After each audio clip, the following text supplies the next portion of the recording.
اس بیان کے لیے اللہ تبارک و تعالی نے آگے اللہ آیت الکرسی نازل فرمائی ہے، اور بعض احادیث کے اندر آیا ہے کہ یہ قرآن کریم کی عظیم ترین آیت ہے۔ اللہ تبارک و تعالی نے قرآن عظیم میں سب سے زیادہ عظمت والی آیت یہ نازل فرمائی ہے۔ اور حضرت ابو ہریرہ رضی اللہ تعالیٰ عنہ کی ایک روایت میں رسول کریم صلی اللہ علیہ وسلم کا یہ ارشاد منقول ہے کہ سورہ بقرہ میں ایک آیت ہے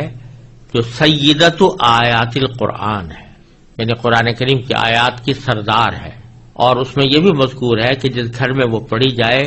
شیطان اس سے نکل جاتا ہے۔ اور سنن نسائی کی ایک روایت میں ہے کہ رسول اللہ صلی اللہ علیہ وسلم نے ارشاد فرمایا کہ جو شخص ہر نماز فرض کے بعد آیت الکرسی پڑھا کرے تو اس کو جنت میں داخل ہونے کے لیے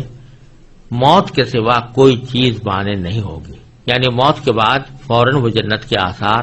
اور راحت و آرام کا مشاہدہ کرنے لگے گا۔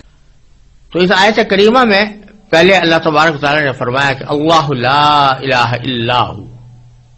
اللہ وہ ہے جس کے سوا کوئی معبود نہیں۔ یہ ہے توحید کا وہ کلمہ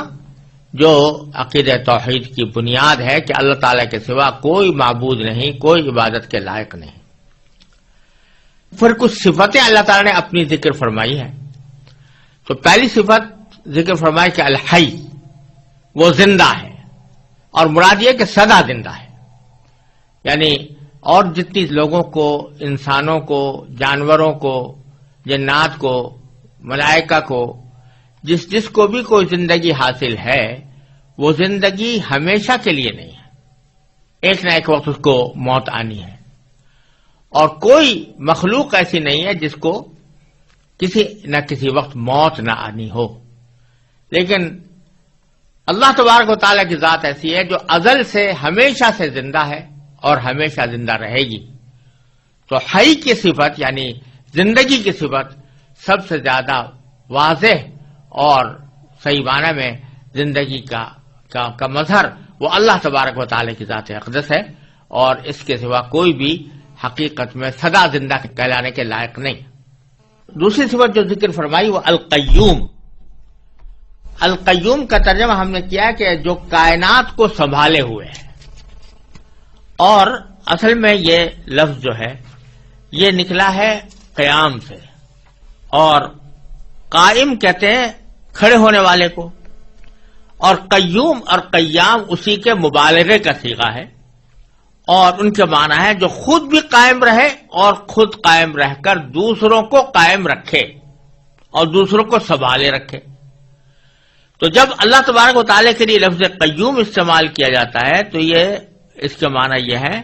کہ یہ اللہ تعالیٰ کی وہ خاص صفت ہے جس میں کوئی مخلوق شریک نہیں ہو سکتی، کیونکہ جو چیزیں خود اپنے وجود اور بقا میں کسی دوسرے کی محتاج ہوں وہ کسی دوسری چیز کو کیا سنبھال سکتی ہیں۔ لہذا کائنات کو سنبھالنے والے کی ذات تو صرف اللہ تبارک و تعالیٰ کی ہے، اور کوئی دنیا میں یا کائنات میں کوئی اور مخلوق، کوئی اور چیز ایسی نہیں ہو سکتی جو دوسری کائنات کی چیزوں کو سنبھالے۔ وہ تو خود اپنے آپ کو سنبھالنے کے لیے محتاج ہے، اللہ تعالیٰ کے حکم کی محتاج ہے، لہذا کوئی دوسری ذات قیوم نہیں ہو سکتی۔ اور یہی وجہ ہے کہ چونکہ یہ اللہ تبارک و تعالیٰ کی مخصوص صفت ہے جو کسی اور کے لیے استعمال نہیں ہو سکتی، اس لیے کسی انسان کو قیوم کہنا جائز نہیں۔ یہ جو ہمارے ہاں رواج چل پڑا ہے کہ جن لوگوں کا نام عبد القیوم ہوتا ہے ان کو عبد القیوم کے بجائے بگاڑ کے صرف قیوم بولتے ہیں، ایسا کہنا گناہ ہے، کیونکہ قیوم آپ کسی انسان کو قیوم کہہ کر بلا رہے ہیں تو گویا اس کو اللہ تعالیٰ کی مخصوص صفت اس کی طرف منسوب کر رہے ہیں، اور اسی کا نام شرک ہے۔ اگرچہ یہ چونکہ بے خیالی میں ہوتا ہے اس لیے ہم اس کے اوپر کفر اور شرک کا فتویٰ نہیں لگائیں گے، لیکن اس طرح کرنا جو شرک کی علامت ہے، ایسا کوئی عمل کرنا جو شرک کا مظہر ہو، یہ کسی طرح بھی جائز نہیں ہے۔ ہمارے ہاں جو رواج پڑ گیا ہے عبد القیوم کو قیوم کہہ کر بلانے کا، عبد الرحمن کو رحمان کہہ کر بلانے کا، عبد الرزاق کو رزاق کہہ کر بلانے کا، یہ بہت ہی غلط طریقہ ہے، اور اس میں اللہ بچائے شرک کا اندیشہ ہے۔ لہذا اس سے ہمیشہ پرہیز کرنا چاہیے۔ پھر اللہ تعالیٰ نے فرمایا کہ لا تأخذہ سنۃ ولا نوم، اللہ تبارک و تعالیٰ کو نہ کبھی اونگ لگتی ہے اور نہ نیند۔ یعنی کہا یہ جا رہا ہے کہ زندہ تو ہے لیکن تم اپنی طرح کی زندگی پر قیاس نہ کرنا کہ جیسی تمہاری زندگی ہے، کہ اس زندگی میں تم محتاج ہو اس بات کے کہ کبھی نہ کبھی تمہارے اوپر موت جیسی نیند طاری ہو۔ اگر وہ نیند نہ آئے تو تم پریشان ہو جاتے ہو اور تم تھک جاتے ہو، لیکن اللہ تبارک و تعالی ان تمام چیزوں سے بے نیاز ہے، نہ اس کو اونگ لگتی ہے۔ سینہ کہتے ہیں ابتدائی نیند کا جو ابتدائی حصہ ہوتا ہے، جس کو اردو میں اونگ سے تعبیر کر سکتے ہیں، اس کو سینہ کہا جاتا ہے، اور نوم باقاعدہ پوری نیند کو کہتے ہیں۔ تو اللہ تعالیٰ کو نہ اونگ لگتی ہے اور نہ نیند۔ پھر فرمایا کہ لہو ما فی السماوات و ما فی الارض، اسی کے لیے ہے جو کچھ ہے آسمانوں میں اور جو کچھ ہے زمین میں، یعنی زمین و آسمان کے درمیان جتنی چیزیں ہیں، زمین و آسمان کے اندر جتنی چیزیں ہیں، وہ ساری کی ساری اللہ تعالیٰ کی ملکیت ہیں، کوئی اور ان کی ملکیت میں اللہ تعالیٰ کا شریک نہیں، وہ خود مختار ہے، اس کے قبضہ قدرت میں سب کچھ ہے۔ جب یہ بات ہے تو اشارہ اس طرف ہے کہ جس شخص کی یا جس ذات کی قدرت میں اور اس کے احاطہ علم میں ساری کائنات ہو اور وہ جو چاہے کرنے پر قادر ہو، ساری کائنات کی چیزیں اس کی ملکیت ہوں، اس کو اپنا کاروبار خدائی چلانے کے لیے کسی شریک کی حاجت کیوں ہو؟ شریک کی حاجت تو اس کو ہوتی ہے کہ جو کسی نہ کسی جگہ حاجت مند ہوتا ہے، تو اپنی حاجت پوری کرنے کے لیے وہ کسی کی مدد چاہتا ہے۔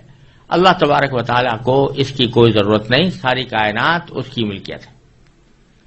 پھر فرمایا کہ من ذا الذی یشفع عنده الا باذنہ، کون ہے جو اس کی اجازت کے بغیر اس کے حضور کسی کی سفارش کر سکے؟ یعنی جو عقیدہ تھا کافروں کا کہ یہ بت اور دیوتا یہ ہماری سفارش کریں گے اللہ تبارک و تعالیٰ کی بارگاہ میں،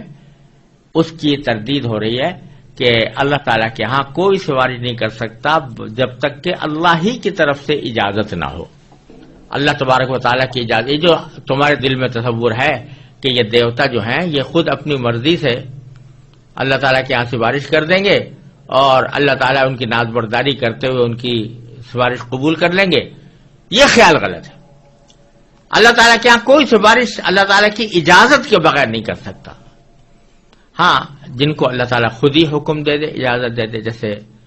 پیغمبروں کو بعض مرتبہ اجازت دی جائے گی اور نبی کریم سرورت عالم صلی اللہ علیہ وسلم کو شفاعت کا منصب عطا فرمایا جائے گا۔